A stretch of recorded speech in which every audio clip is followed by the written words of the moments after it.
Olá a todos, estou muito feliz de reencontrar os irmãos. Eu reencontro alguns em sonhos, quando acordo às vezes eu lembro, às vezes eu não lembro, mas mesmo a distância física não nos separa do amor, né, que pelo Mestre Jesus nos une. E o assunto que nós vamos conversar hoje, porque é sempre uma conversa, né? E uma conversa muito agradável quando a gente vai falar da doutrina espírita, que é essa doutrina que tem nos consolado, porque tem nos esclarecido, né? Tem respondido os nossos maiores questionamentos. Enfim, é aquela que tem sido aquela ajuda nessa caminhada, né? Em busca da nossa evolução. E vamos falar hoje, então, sobre o retorno à vida corporal. E eu vou começar essa nossa conversa de hoje lendo um trecho do livro Missionários da Luz, capítulo 13, que justamente trata da reencarnação. E é uma passagem que conta a história do espírito Segismundo, que ele está para reencarnar, está em via de reencarnar, e André Luiz, né, através da psicografia de Chico Xavier, nos narra, que esse livro é espetacular, e vai nos narrar justamente uma passagem que eu quero compartilhar com os irmãos. Diz o seguinte: passamos em seguida a pequena câmara onde Segismundo repousava. Permanecia ele aflito, de olhar triste e vagueante. Não pude sopitar uma interrogação. Isso é André Luiz falando. Por que motivo Segismundo sofre tanto? Indaguei de Alexandre, que era um instrutor, em tom discreto. E aí o Alexandre responde: desde muito, e particularmente desde a semana passada, está em processo de ligação fluídica direta com os futuros pais. Herculano, que era outro espírito que estava encarregado de ajudar no processo de vinculação de Segismundo, está encarregado de ajudá-lo nesse trabalho. À medida que se intensifica semelhante aproximação, ele vai perdendo os pontos de contato com os veículos que consolidou de nosso plano. Em nossa esfera, por meio da assimilação dos elementos do nosso plano. Semelhante operação é necessária para que o organismo perispiritual possa retornar à plasticidade que lhe é característica, e no estágio em que ele se encontra, o serviço lhe impõe sofrimentos. Eu disse, não teremos aqui um fato semelhante à morte física na crosta terrestre? Aí Alexandre sorriu e aqueceu. Sem dúvida. Então, quando a gente fala de aflição do espírito, a gente, em primeira mão, a gente pensa no processo da morte e desencarnação. Porém, os espíritos vão nos relatar que o retorno à vida corporal, ele é muito mais penoso para o espírito do que o processo de fato da reencarnação, da desencarnação. Porque imaginem só vocês, um espírito que já está um certo tempo no mundo espiritual, vamos dizer até que numa relativa felicidade ali, mediana do espírito, relativa dizemos porque a plenitude só virá quando ele for espírito puro, e aí de repente ele tem que se deparar com o retorno, ele tem que volver a carne para experimentar mais uma vez a convivência. Vamos falar o planeta Terra, que é onde nós estamos estagiando, porque existem outros planetas onde também, né, acontece o processo corporal. Mas falando aqui da Terra, imaginemos, depois de assimilar o corpo perispiritual, que é o corpo do espírito, o processo de estar, né, em uma dessas colônias, vamos dar um exemplo nosso lá, que a gente está bem mais familiarizado pelas leituras, de repente ter que retornar. E às vezes retornar, como no caso de Segismundo, a uma família ao qual o problema, o verdugo do passado, era o pai.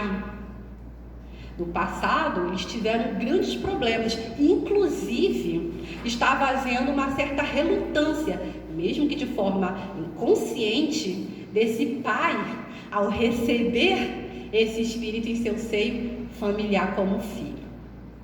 Então a gente vê o quanto que para o espírito é desgastante, é um sofrimento, porque justamente ele tem que voltar para tentar refazer o caminho dele, muitas vezes delituoso, porque a maioria dos que estão aqui no planeta estão espiando ou estão provando, né? Tanto que essa é a característica ainda da nossa escala planetária. Então, para o espírito é muito mais sofrimento, ele tem que voltar à carne do que no processo de retorno. Isso, na verdade, só traduz o seguinte, que a reencarnação é uma necessidade para o espírito, porque desde o início, quando nós fomos criados simples e ignorantes, lá na origem, poderíamos ficar por lá, no mundo espiritual. Mas Deus, em sua sabedoria, dizendo ao espírito que ele precisa evoluir, que ele precisa pelos seus méritos, pela sua conquista, chegar à escala evolutiva ao qual o nosso Criador, delimitou para as criaturas, ele precisa então começar um trabalho justamente de progressão. E aí Kardec até pergunta aos espíritos, então o que aconteceria se eles nunca reencarnassem lá desde o início? Aí os espíritos respondem, ficaria estacionado, estagnaria, e o que se quer é avançar. Então, tanto o processo de morte faz parte da vida corporal, o processo de retorno do espírito à matéria faz parte do processo também da vida espiritual, sendo ele necessário para que o espírito ele possa, enfim, através das vicissitudes da matéria, conseguir, enfim, alcançar. A questão toda é que a matéria se opõe à natureza do espírito, são algo distintos. E por isso mesmo ela coloca a resistência. O espírito, sabendo se pôr a essa resistência, é aí que consiste a sua evolução. E não existe uma fórmula mágica para todos os retornos da vida corporal. Da mesma maneira que não existe uma fórmula, não é igual para todos o processo de morte e de desencarnação, também não é a mesma a questão do retorno. Tem espíritos que levam tempo para retornar, podem planejar esse retorno, tem um tempo para poder estudar, verificar, o que precisa ser melhorado, tem aquele tempo para participar, inclusive, da preparação do seu novo corpo. Mas tem outros espíritos também que reencarnam de forma compulsória. Tem aqueles que ainda pelo seu grau de esclarecimento, ainda pelo seu grau ainda evolutivo muito inferior, são os espíritos superiores a ele que vão ajudar no planejamento, no processo dele reencarnar, e muitas vezes reencarnam de forma inconsciente. Mas o que se verifica, em grande parte, é o próprio espírito ali participando do processo de retorno à vida corporal. É ele vendo a necessidade que ele precisa, o corpo que ele precisa, então ele vai participar ali vividamente do processo justamente da vida corporal. Mas vamos lá. Em que momento então vai acontecer essa ligação do espírito, da alma ao corpo? Os espíritos vão nos dizer, aqui no Livro dos Espíritos, na questão 344, que a união vai começar na concepção, mas não se completa senão no momento do nascimento. Só que existe um processo, que vai acontecendo nesse meio tempo para que o espírito ele possa se unir à matéria. Porque, na verdade, o espírito, essência, ele, como já comentamos, é distinto da matéria. Então, para que ele possa justamente passar pelo processo de reencarnação, que é agir diretamente sobre a matéria, ele vai precisar de um intermediário, ele vai precisar de um elo. E esse elo é que nós vamos chamar de perispírito, que é o corpo do espírito. Pois que ao mesmo tempo que ele se comunica com a vida espiritual, ele também irá se comunicar com a vida material. Então o espírito só consegue agir na matéria, seja encarnar, seja até os espíritos mesmo desencarnados querer mostrar pra gente a sua presença de forma ostensiva, eles vão precisar desse elemento essencial que é o perispírito. Eu gostaria de fazer uma rápida observação com os irmãos aqui no livro A Gênese, de Allan Kardec, justamente quando fala sobre a gênese espiritual, que é o capítulo 11, item 18. Acompanhem comigo a leitura. Quando o espírito deve se encarnar num corpo humano em vias de formação, um laço fluídico, que nada mais é senão uma expansão do seu perispírito, o liga ao germe, em cuja direção ele sente atraído por uma força irresistível desde o momento da concepção. À medida que o germe se desenvolve, firma-se um laço sob a influência do princípio vital material do germe. O perispírito, que possui certas propriedades da matéria, se une, molécula por molécula, ao corpo que o forma. Daí se pode dizer que o espírito, por intermédio do seu perispírito, de alguma forma, toma raiz no germe como uma planta na terra. E quando o germe está inteiramente desenvolvido, a união é completa. E então ele nasce para a vida exterior.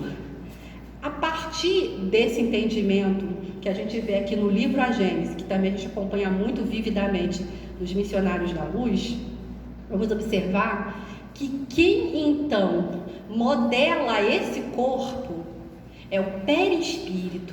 Então, quando está em vias de se encarnar, ele se vincula, né, a todo o processo ali da gestação, de maneira que aquela célula ovo, ela só vai começar a receber o aspecto embrionário, fetal, enfim, quem está provocando toda essa modelagem é o perispírito. Então, se nós temos essa forma humana que temos aqui, quem provoca isso é o perispírito, que age sob a impulsão do espírito. Notemos que o perispírito não pensa, ele é um agente executor. Quem pensa é o espírito, e o perispírito é a ferramenta para a ação do espírito, do ser pensante. Então é ele que vai modelar esse corpo. E olha só que interessante, é unido molécula por molécula do corpo perispiritual ao corpo que está desenvolvendo. Então nós vamos observar que na escolha, inclusive, isso lá no Missionários da Luz vai dizer, que na escolha do espermatozoide, quando a gente vai olhar, a gente logo pensa, né, que tem o óvulo e tem um monte de espermatozoide tentando ali penetrar, somente um é que falam assim, ele é o vencedor porque ele chegou primeiro. O espírito é que escolhe exatamente qual será aquele que deverá fecundar o óvulo, aquele que servirá, que será útil ao seu processo, à sua programação reencarnatória. Não há acidentes, não há uma competição, há uma escolha, há um planejamento, conforme também vai nos dizer no livro Missionários da Luz. E aí ele fala que o espírito reencarnante é que vai tomar ação de fazer essa ligação, e como a gente leu aqui no livro A Gênese, é atraído por uma força e começa todo esse trabalho de vinculação. Então o processo é um pouquinho longo até que de fato a gente possa dizer, tá, o espírito está reencarnado. Engraçado que o termo reencarnante eu nem chegava a usar ele muito, né? E eu só fui, assim, parar para prestar atenção no termo reencarnante quando uma vez não, foi só uma vez mesmo, por enquanto essa encarnação, né? Que eu estava grávida.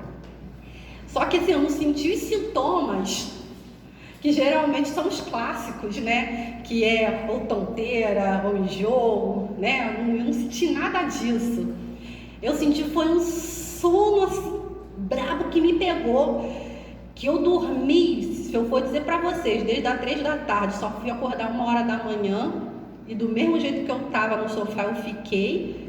Foi uma coisa assim, parecia que eu tinha tomado um calmante, uma coisa assim que eu nunca vi na vida. Um diazepam brabo lá do mundo espiritual que me deram, que eu apaguei. E aí nessa, quando eu acordei com uma sensação um pouco estranha, eu acordei assim com um sentimento um pouco de tristeza. Só que eu não dei muita ideia. Aí no dia seguinte fui trabalhar, então quando eu estava no ônibus, eu estava lendo justamente Missionários da Luz. E justamente no capítulo 13, né, da reencarnação. E no momento que eu estava na leitura, fazendo a leitura, me veio de repente um pensamento, como se fosse uma voz muito vívida, e falou assim para mim: aquele sono foi justamente porque você estava tratando dos últimos preparativos para o reencarnante. Aí quando eu li esse termo no Missionários da Luz, eu lembrei, eu falei, gente, os espíritos sopraram para mim que eu estava grávida. Só que eu não fiquei só naquilo do que os espíritos falaram, não. Então, na hora, quando chegou o meu horário de almoço, fui na farmácia, comprei o exame, saíram 2 listrinhas, eu fiquei apavorada. Para ter certeza, fiz o beta, saiu o resultado, realmente eu estava grávida. Eles não me pregaram uma peça.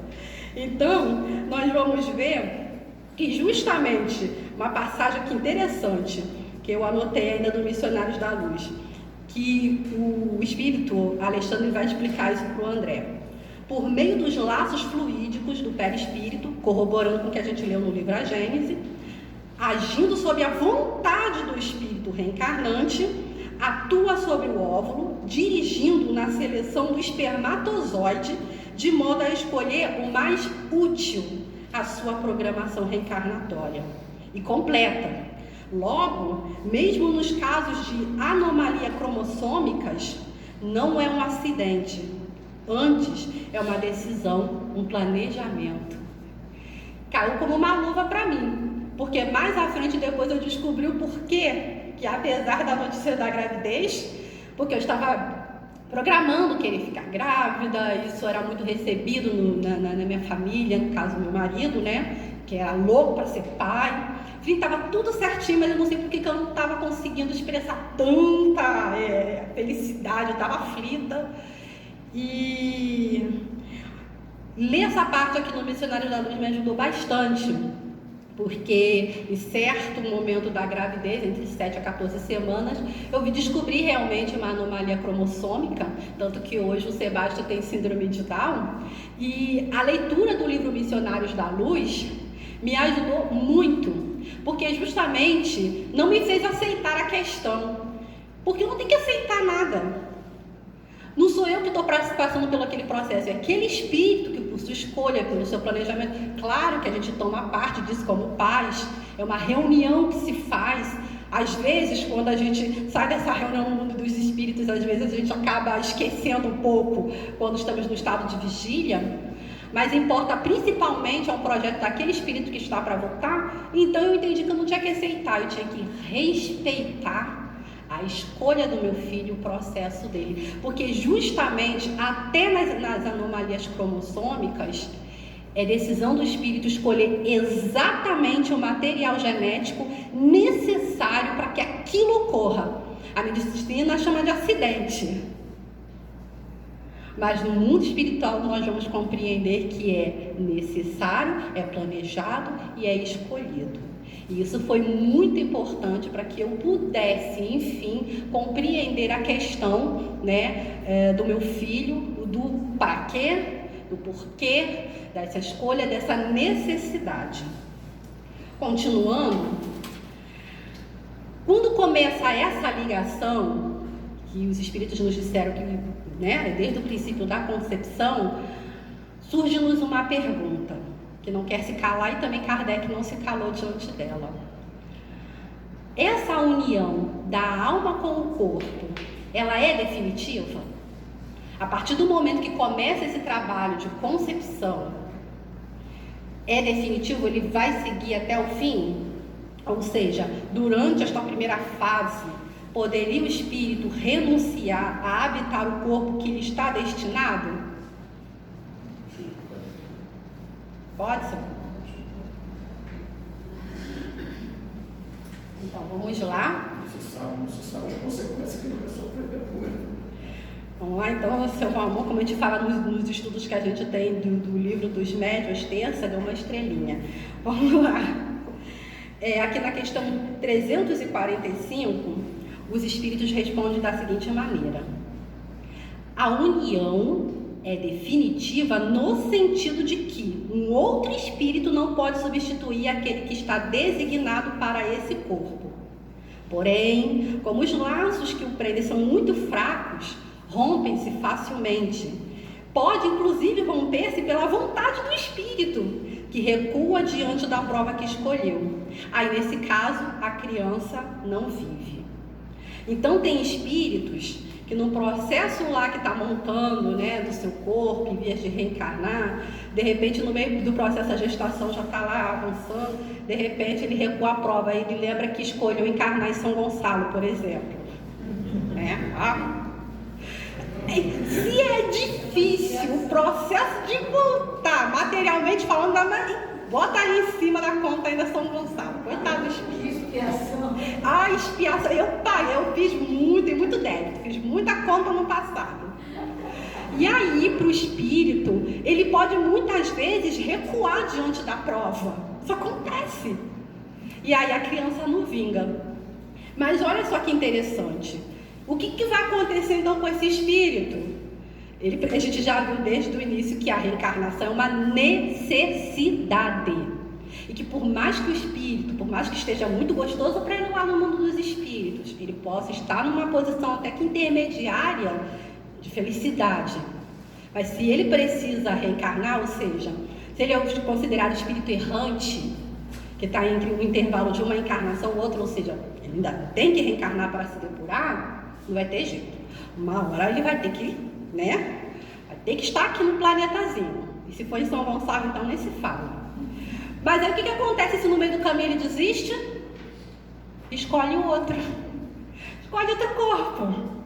Né? Só que aí já não quer dizer que vai ser tão rápido ou imediato. E aí Kardec vai e pergunta: qual seria a utilidade dessas mortes prematuras? E ele vai falar uma coisa que de fato é o que mais acontece, principalmente nos primeiros 3 meses, né, da gestação. Ele diz o seguinte: as imperfeições da matéria são as mais frequentes causas dessas mortes. Então, o espírito pode recuar diante da prova de reencarnar? Sim, isso às vezes se dá. Mas o que acontece geralmente é justamente um problema, um processo carnal no corpo, ou seja, a matéria, né, como ainda sofremos a imperfeição da mesma, pode justamente acontecer que durante o período de gestação o espírito pode vir a ter um problema qualquer no processo ali e não ter como continuar o projeto naquele corpo. Mesmo que o espírito, voltemos lá no caso da vontade do espírito, mesmo que ele abandone o projeto pelo meio do caminho, não pode acontecer, por isso que fala que é definitiva nesse sentido. Nenhum outro espírito pode chegar e falar assim: já que ele não terminou o processo, eu vou lá e vou pegar aquele corpo para mim. Isso não tem como acontecer. Ou seja, aquele espírito que planejou aquele corpo, todo aquele processo, enfim, está destinado a ele. Se ele não completou, enfim, o processo por um motivo ou outro, não tem como o outro vir e substituí-lo. Voltando à questão da matéria, isso acontece muitas vezes porque justamente a matéria, ela tem as suas imperfeições, então no meio do processo o espírito às vezes não estava nem calculando aquele problema, enfim, e pode vir a acontecer. Mas também, gente, acontece algo inverso, ok? O próprio espírito, no momento em que está ali trabalhando o processo, avançando ali o processo da gestação, o espírito pode também ter algumas questões emocionais. Isso pode vir também a atrapalhar o processo. No caso de Segismundo, tem um momento em que ele se encontra bastante aflito, muito triste, e ele é muito aconselhado pela equipe espiritual para que ele retorne ao ânimo, enfim, as forças dele sejam revigoradas, porque isso era muito importante para que completasse o processo dele reencarnatório. E aí me fez lembrar que ao mesmo tempo que surgiu a possibilidade, porque no exame de ultra que a gente faz, ela não dá um diagnóstico, ela dá uma ideia do que possa acontecer. Então, ao mesmo tempo que eu tive a informação que o meu filho poderia vir com uma questão justamente de alguma síndrome, ainda por cima apareceu um higroma cístico, que é uma espécie de um tumor, né? E que ele pode, se ele continuar crescendo, tem casos que se ele crescer mais do que o próprio feto, ele pode vir a esmagá-lo. Ainda por cima teve essa questão, no meu caso. E quando repeti o exame, o higroma estava maior ainda, então eu fiquei numa pressão. E engraçado é que antes de Sebastião reencarnar, ainda eu conseguia conversar um pouquinho com ele. Inclusive no dia que eu descobri que eu estava grávida, e é por isso também que foi o motivo do sentimento que me veio de tristeza, eu não entendi o que era por conta disso mesmo, dessa anomalia cromossômica, que enquanto eu estava deitada de noite, eu pensei assim, não, o exame pode estar errado, na verdade pode ser um mioma, porque eu tenho mioma, né? Falei, pode ser um mioma e o exame está errado.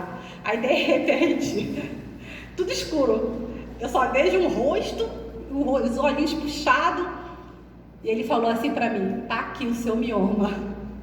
Então a partir daí, eu já sabia que ele ia vir com o olho puxado. As pessoas falavam, ele vai nascer com o seu olho. Apesar do pai também ter um olhinho puxado, mas eu sabia, não. E vi uma questão ali, eu falei assim, tem alguma coisa. E o interessante é que quando eu ia repetir o exame para fazer o acompanhamento, para saber a extensão do higroma, eu estava no meu trabalho, eu ia sair do trabalho e ia fazer o exame, e de repente eu tomo um susto, que eu vejo no banheiro do trabalho, aí eu vejo aquela coisa que ainda estava grande ainda, né, antes de reencarnar, ele estava no processo. E aí ele falou assim para mim, calma mãe, uma voz ainda de adulto, calma mãe, está tudo nos planos de Deus.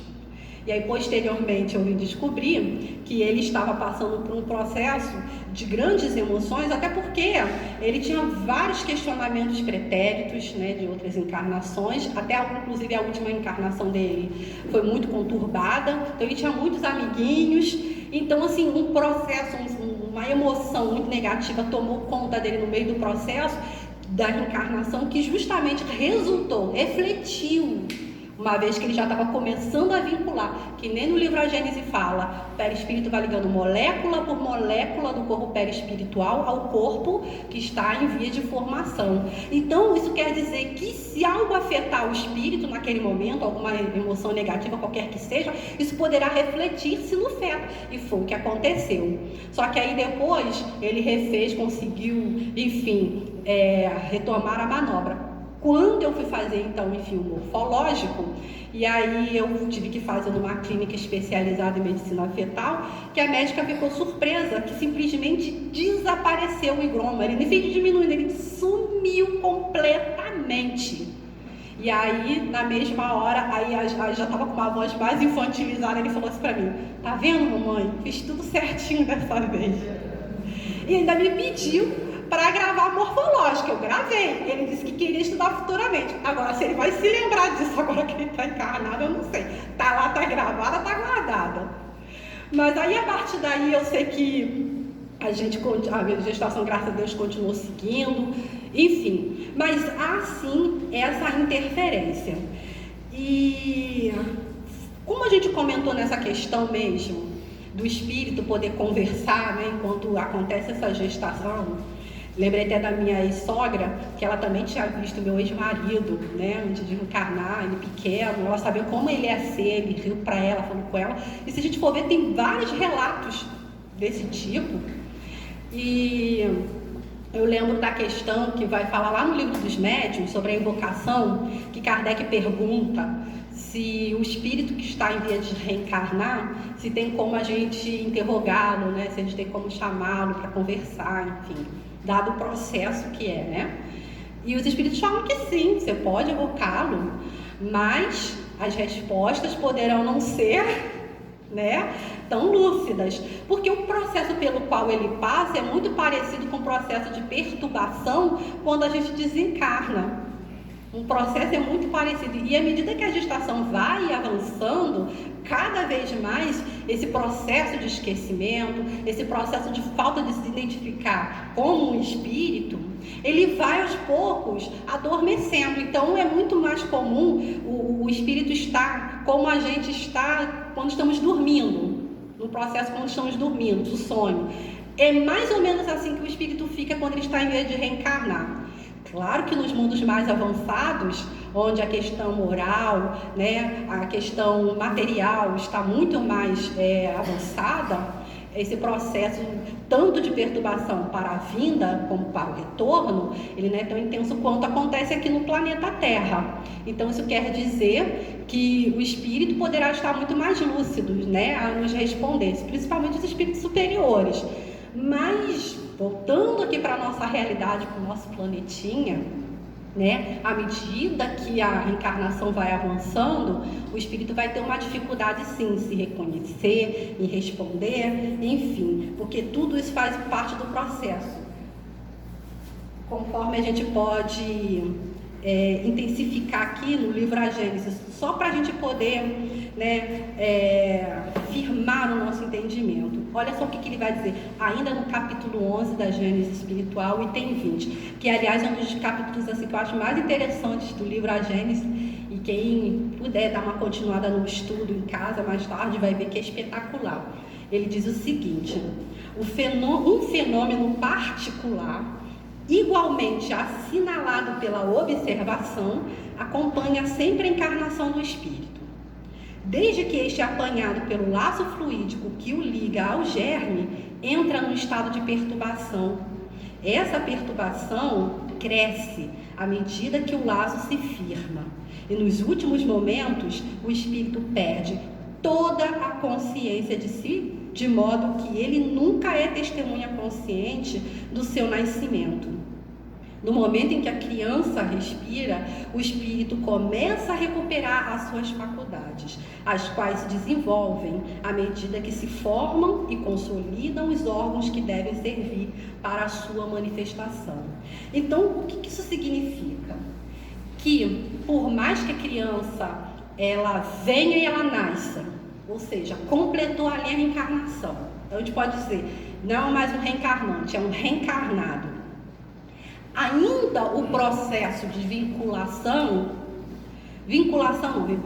é antes de reencarnar, mas o processo ainda de completar, principalmente no que tange respeito à parte psíquica do espírito, ele ainda vai continuar, ele já está encarnado. É que nem, é muito parecido com o processo, por exemplo, de desencarnação, que é diferente de morte. A morte é a cessação da vida do corpo. E a desencarnação é a desvinculação das impressões, né, da identidade, que o perispírito tem para com o seu corpo. O corpo que, apesar de estar morto, não tem nem como voltar mais à vida, mas ainda o perispírito ou o espírito se sente ligado a esse corpo. É por isso, justamente, que quando algumas pessoas morrem, elas ainda guardam a impressão como se elas estivessem vivas. Aí elas se reclamam muitas vezes que estão falando com fulano, com ciclano, e não responde. Poxa, está me ignorando, porque ele ainda não se reconheceu como espírito no mundo espiritual, ou seja, ele ainda passa por um processo de perturbação. Por quê? Ainda aqueles laços que lá no início ficou se ligando molécula por molécula ao corpo, ele também, para se desfazer, leva-se um tempo. É o mesmo processo que foi de vincular para desvincular ao mesmo. Então leva-se um certo tempo.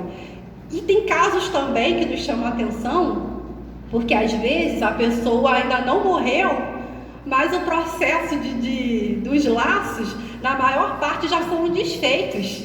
Isso está no livro dos Espíritos. Então tem pessoas que muitas vezes você vai olhar ali o corpo, está mesmo mais a vida vegetal. Mas ainda ele está encarnado? Sim, porque ainda tem um elo, que ainda o liga. Então, ele não está morto. Mas, porém, esses laços, já se desprenderam na sua maior parte. Mas o que a gente verifica na maioria das vezes é que o corpo já morreu, mas ainda se identifica. Então ele sente muitas vezes aquela identificação com o seu corpo, e por isso mesmo a impressão de se achar contar entre o número dos vivos. Então a gente vai ver que esse processo de vincular, de ligar, de reencarnar, acontece mesmo depois do espírito já estar reencarnado, e o processo todo psíquico, espiritual, de assimilar as suas faculdades, enfim, vai levar ainda um certo tempo. Mais ou menos, os irmãos vão saber me responder. Quanto tempo a gente pode dizer assim, agora sim esse espírito reencarnou e está aí nas suas faculdades aí, que já pode começar a ver algumas tendências. É com quantos anos? 7 anos de idade, aqui onde se completa, conforme vai nos dizer aqui no livro Missionários da Luz. Então, se a gente tiver que aproveitar para educar o melhor momento que puder, antes dos 7, porque ainda ele está ali terminando aquele processo psíquico de se identificar, porque a raiz, ela já foi criada naquele corpo, ele está reencarnado, mas todo o processo, né, psíquico de ele poder recobrar parte das suas faculdades, então, à medida que o organismo ele vai amadurecendo, que nem os espíritos vão nos dizer, vai acontecendo, e até os 7 anos ali você vai ver isso muito firme. No caso de Segismundo, por exemplo, o espírito herculano, que era um dos responsáveis por estar ele ajudando Segismundo na sua encarnação, ele justamente ia descer junto com Segismundo, ia ficar vinculado a Segismundo até 7 anos. Isso chamou a atenção de André Luiz. André Luiz, por que até os 7 anos? E aí ele vai explicar isso. Então, meus irmãos, a gente vê o quanto é complexa a dinâmica do retorno à vida corporal para o espírito. E é importante que a gente se compenetre dele, porque há uma ida e vinda.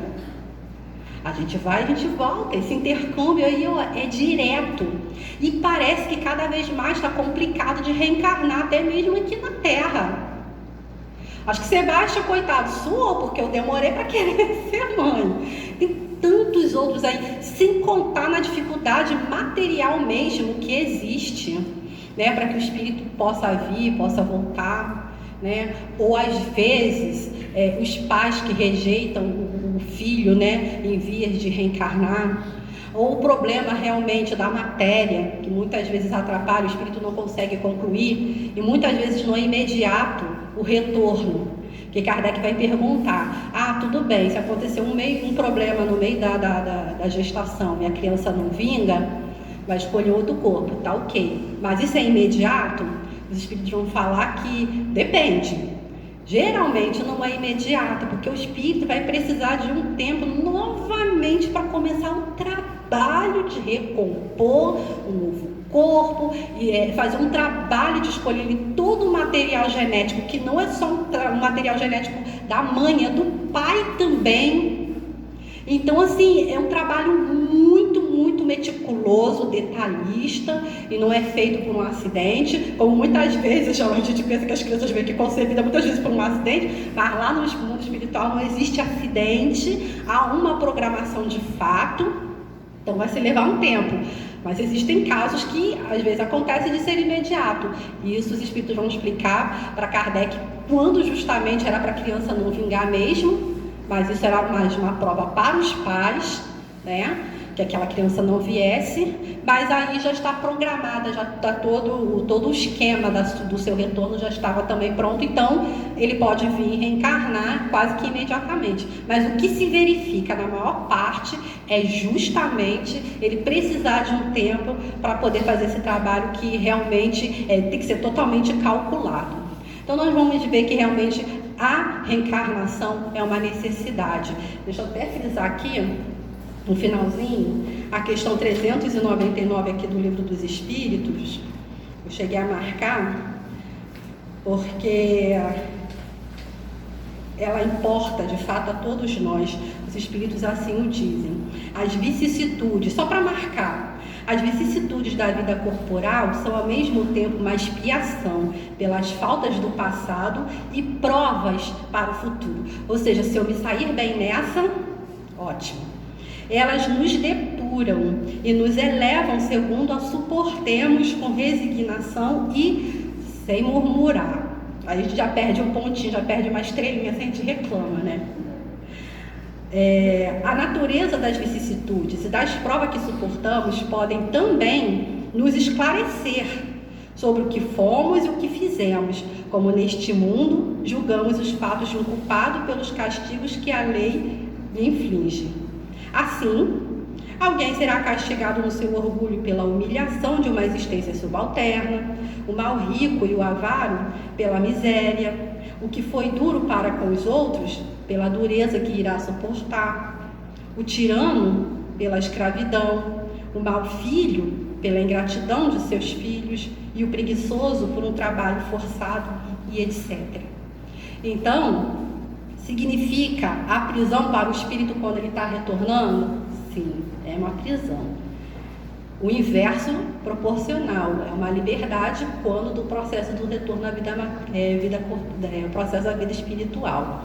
Mas é uma prisão, mas essa é uma prisão que a gente tem que observar, analisar, que nem aquela pessoa que está querendo ficar com o corpo em forma, que vai para a academia. Os primeiros exercícios doem, né? Posso falar da Nanu que eu estou fora da academia por enquanto. Mas a pessoa vai, faz os primeiros exercícios, sente uma dor, sente um incômodo, é horrível, mas ela tem uma meta. Ela quer encontrar um corpo saudável, um corpo bonito, muitas vezes, né, pensa pelo lado da estética, enfim. Mas aí ela precisa perseverar. E aí, à medida que ela está vendo que, apesar do sofrimento, ela está chegando num corpo ideal, no corpo que ela está buscando, aí que ela intensifica os exercícios, aí que ela vai vir para a academia. Mas tem gente que paga a academia ou não vai, como já aconteceu comigo, ou não vai, ou vai e nem usa muito bem os aparelhos, não liga muito, não vai com muita frequência. Esse é o comportamento de muitos na Terra. Estão aqui reencarnados por uma necessidade, em vez de aproveitar os aparelhos dessa academia de performance do espírito, muitas vezes deixa de lado. É complicado, sim, é doloroso? É.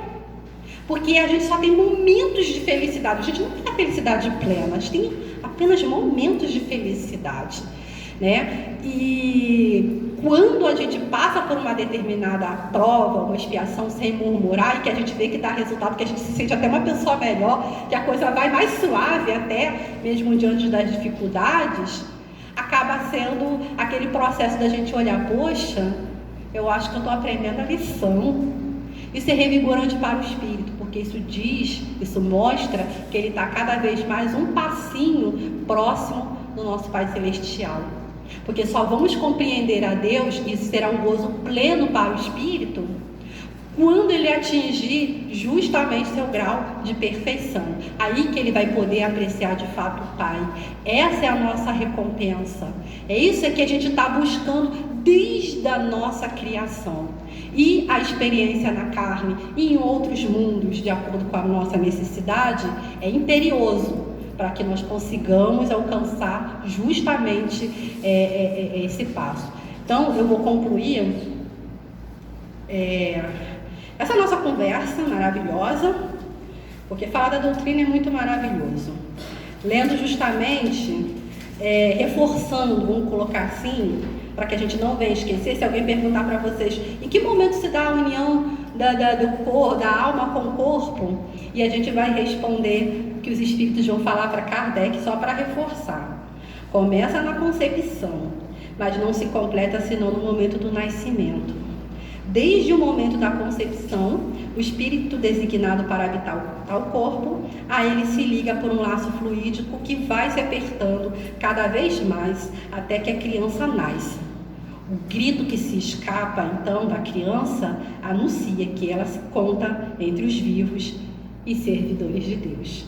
Que sintamos orgulho pela oportunidade de estarmos aqui reencarnados, que saibamos aproveitar esse momento, e a todos os espíritos que por alguma programação no meio do caminho teve que dar uma recuada, o processo irá continuar, porque se for da vontade de Deus, ele volta. Tá bom? Muito obrigada aos irmãos pelo carinho. E não sei porque eu me emocionei agora. Saudade. Eu acho que eu tenho um motivo para me emocionar. Tá bom, gente? Muito obrigada e fiquem com o Papai do Céu um ótimo domingo e continue estudando a doutrina que é consoladora.